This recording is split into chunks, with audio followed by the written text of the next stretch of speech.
আসসালামু আলাইকুম। রুবিনা বিলিস কুকিং ব্লগে আপনাদের সবাইকে স্বাগত। দেখতে দেখতে রমজান মাস চলে এসেছে, তাই আমি আপনাদেরকে খুব সহজ এবং কম সময়ে অসম্ভব মজার একটা ইফতার রেসিপি শেয়ার করব। প্রথমেই আমি চুলার মধ্যে একটা কড়াই বসিয়ে দিয়েছি। এবার আমি এর মধ্যে দিয়ে দিব 2 গ্লাস জল। জলটাকে আমি ভালো করে ফুটন্ত গরম জল করে নিব। এবার আমি দিয়ে দিব স্বাদ মতো লবণ। তো জলটা আমার টকবক করে ফুটে উঠেছে। এবার আমি অল্প অল্প সুজি দিয়ে একটা ডো তৈরি করে নিব। একবারে আমি সবগুলো সুজি দিব না, অল্প অল্প সুজি দিয়ে এভাবে একটা হাতা দিয়ে নেড়ে চেড়ে আমি ডোটা তৈরি করে নিব।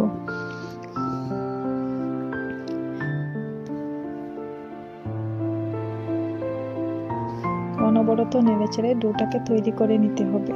তো নাড়তে নাড়তে যখন সুজিগুলো কড়াইয়ের গা থেকে উঠে আসবে তখন বুঝতে হবে যে ডোটা আমার তৈরি হয়ে গেছে।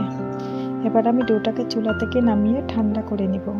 তো ডোটা আমার কিছুটা ঠান্ডা হয়ে গেছে। এবার আমি একটা প্লেটে ঢেলে নেব ডোটাকে। তো ডোটা আমার ঠান্ডা হয়ে গেছে। এবার আমি একটা 4 চামচ দিয়ে 3 চামচ কর্নফ্লাওয়ার দিয়ে দিব। আপনাদের হাতের কাছে কর্নফ্লাওয়ার না থাকলে আপনারা ময়দা দিয়েও কাজটা করে নিতে পারেন। এবার আমি কর্নফ্লাওয়ারটা সুজির মধ্যে ভালো করে মিশিয়ে নিব হাত দিয়ে।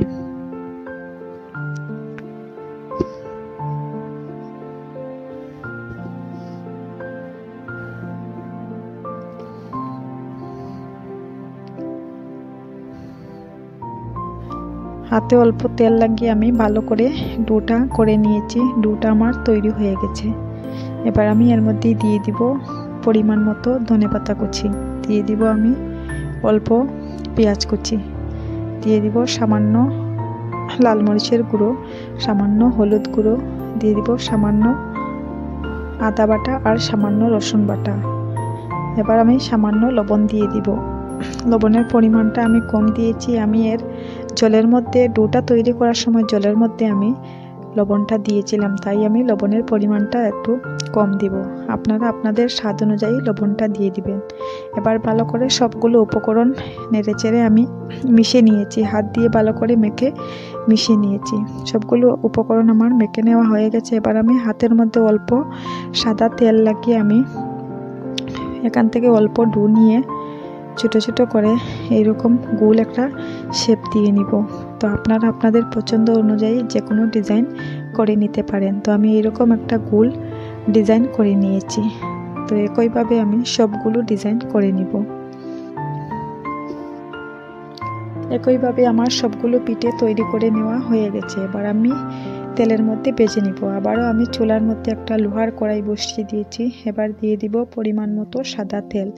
তেলটাকে ভালো করে আমি গরম করে নিব।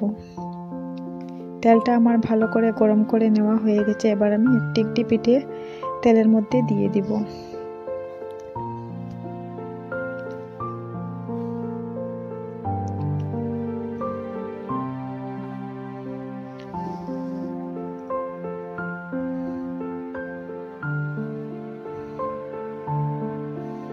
তো মিডিয়াম আর আঁচে আমি আঁচটা রেখে নাস্তাগুলো ভেজে নিব। এত বেশি আমি জাল দিব না, হালকা জালে আমি নাস্তাগুলো তৈরি করে নিব। নাস্তাগুলোর এক পাশ হয়ে গেলে অপর পাশটা আমি উল্টে দিব। এইভাবে উল্টে পাল্টে ব্রাউন কালার করে ভেজে নিব।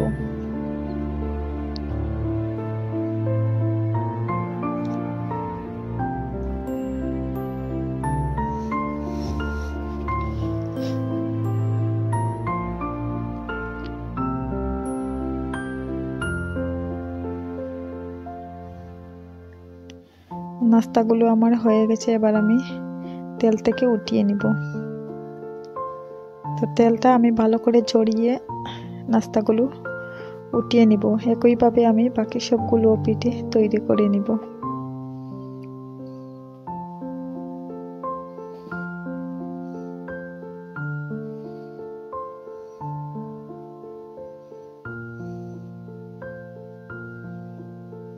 তো সবগুলো পিঠে আমার তৈরি করে নেওয়া হয়ে গেছে। রেসিপিটা যদি আপনাদের কাছে ভালো লেগে থাকে লাইক, কমেন্ট, শেয়ার এবং আমার চ্যানেলটিকে সাবস্ক্রাইব করতে ভুলবেন না। আজ এখানেই বিদায় নিচ্ছি। আল্লাহ হাফিজ।